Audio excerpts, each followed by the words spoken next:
अगर इसके बावजूद भी लीपापोती हुई या हमारी बात को नहीं माना गया तो फिर हम किसी भी कीमत पर पीछे नहीं हटेंगे। इस बार जो आंदोलन होगा वो अनिश्चितकालीन होगा और सबकी जानकारी में होगा, और वो आंदोलन पार्क में नहीं होगा, वो जिला मुख्यालय पे होगा, और डीएम साहब भी हमारे बराबर में वहीं बैठेंगे धूम में जहां हमारा पीड़ित परिवार बैठेगा। अगर हमारे पीड़ित परिवार के आंसू निकलेंगे तो यहाँ के अधिकारियों का पसीना भी वहीं छूटेगा। तमाम तरह से ऐसा लगता है कि उत्तर प्रदेश सरकार में गुंडों को खुली छूट मिल गई है कि वो कमजोर वर्ग के लोगों का जितना चाहे दमन करे और उन पर कोई कार्रवाई नहीं होगी। जिला प्रशासन, पुलिस और सरकार इनका मजबूती से संज्ञान लेगी, और अगर नहीं संज्ञान लेगी तो हमें अपने लोगों के संरक्षण के लिए एक बड़ा मोर्चा जो है जिले जिले वाइज निकालना पड़ेगा। हम किसी भी कीमत पे जुल्म जाते बर्दाश्त नहीं करेंगे। देखिए, मुझे कहने में बड़ा कोई संकोच नहीं है कि उत्तर प्रदेश में अब बोली लगा के दलितों की हत्या होने लगी। यहाँ की जो घटना है वो बहुत डरावनी है। किस तरह से चैलेंज करके एक 22 साल के बच्चे की हत्या कर दी गई, उसके माँ बाप ढूंढते फिरते रहे, थाने के संबंधित अधिकारियों ने लापरवाही बरती, जिसके कारण आज वो बेटा हमारे बीच में नहीं। और तो और जो आरोपी था उसको इतना समय मिला कि उसने आराम से सरेंडर कर दिया, पुलिस को गिरफ्तार नहीं कर पाई। ये पुलिस का इतना बड़ा फेलियर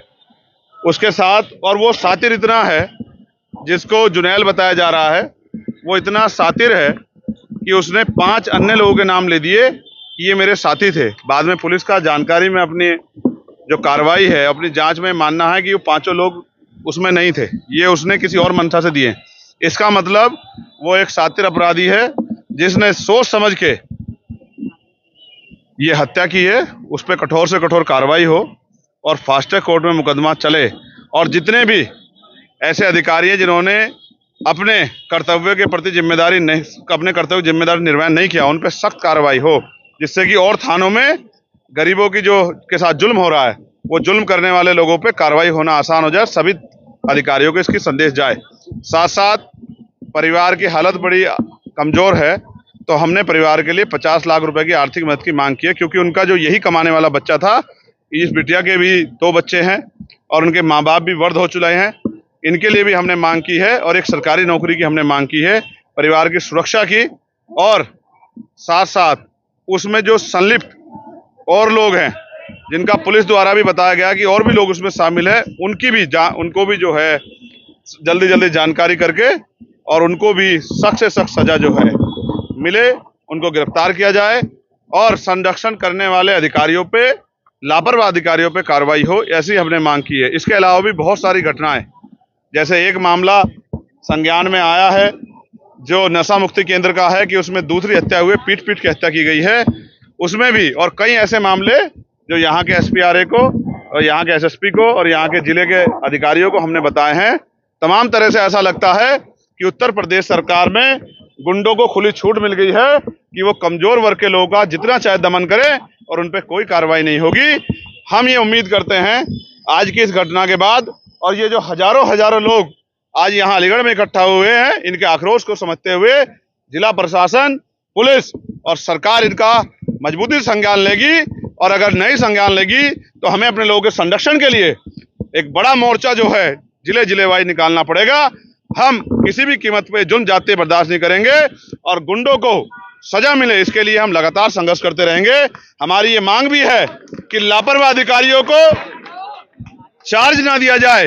गैर जिम्मेदार अधिकारियों को किसी भी कीमत से चार्ज ना दिया जाए, और गुंडों की मदद करने वाले अधिकारियों पे मुकदमे दर्ज करके कार्रवाई की जाए।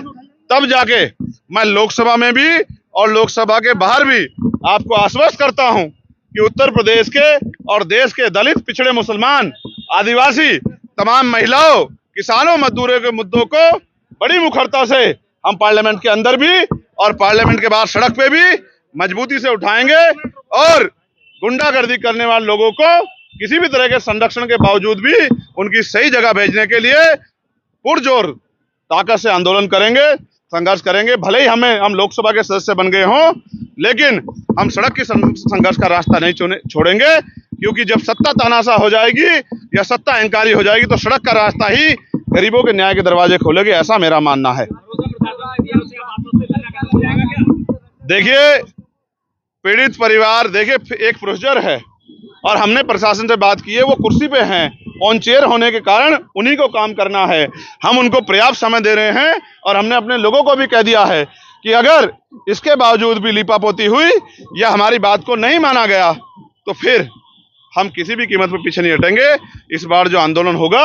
वो अनिश्चितकालीन होगा और सबकी जानकारी में होगा और वो आंदोलन पार्क में नहीं होगा, वो जिला मुख्यालय पे होगा और डीएम साहब भी हमारे बराबर में वहीं बैठेंगे धूम में जहां हमारा पीड़ित परिवार बैठेगा। अगर हमारे पीड़ित परिवार के आंसू निकलेंगे तो यहाँ के अधिकारियों का पसीना भी वहीं छूटेगा, इस बात का भी हम आश्वासन देते हैं। मैं स्पष्ट करता हूं कि वो अनिश्चितकालीन आंदोलन हमारे नेतृत्व में ही होगा। अगर यहाँ का प्रशासन और यहाँ की पुलिस इसी तरह से लापरवाही करेगी तो ये आंदोलन बहुत जल्द होगा।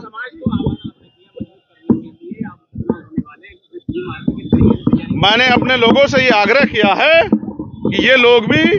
बहुत मजबूत हैं, पहरेदार हैं और महापुरुषों के मिशन को आगे बढ़ाना चाहते हैं। आज इन्होंने अपनी शक्ति बल से ये भी स्पष्ट कर दिया है कि अब ये किसी से झुकने वाले नहीं हैं और डरने वाले नहीं हैं। तो मैं मानता हूं कि आने वाले जो उपचुनाव है,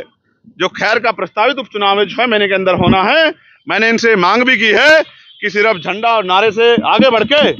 अब ये उस विधानसभा की बूथ कमेटी, सेक्टर कमेटी, विधानसभा कमेटी तैयार कर लें और एक एक वोट भाईचारा बना के आजाद समाज पार्टी के समर्थन में लेकर आए। और जो आवाज जिस तरह इन्होंने दिल्ली में अपनी आवाज पहुंचाई है तो अगले 6 महीने के अंदर उत्तर प्रदेश की असेंबली में भी इनकी एक मजबूत आवाज जानी चाहिए, जो यहाँ के कमजोर और हक वंचित समाज के लोगों से, यहाँ की सरकार से आंख में आंख डाल के सवाल पूछ सके।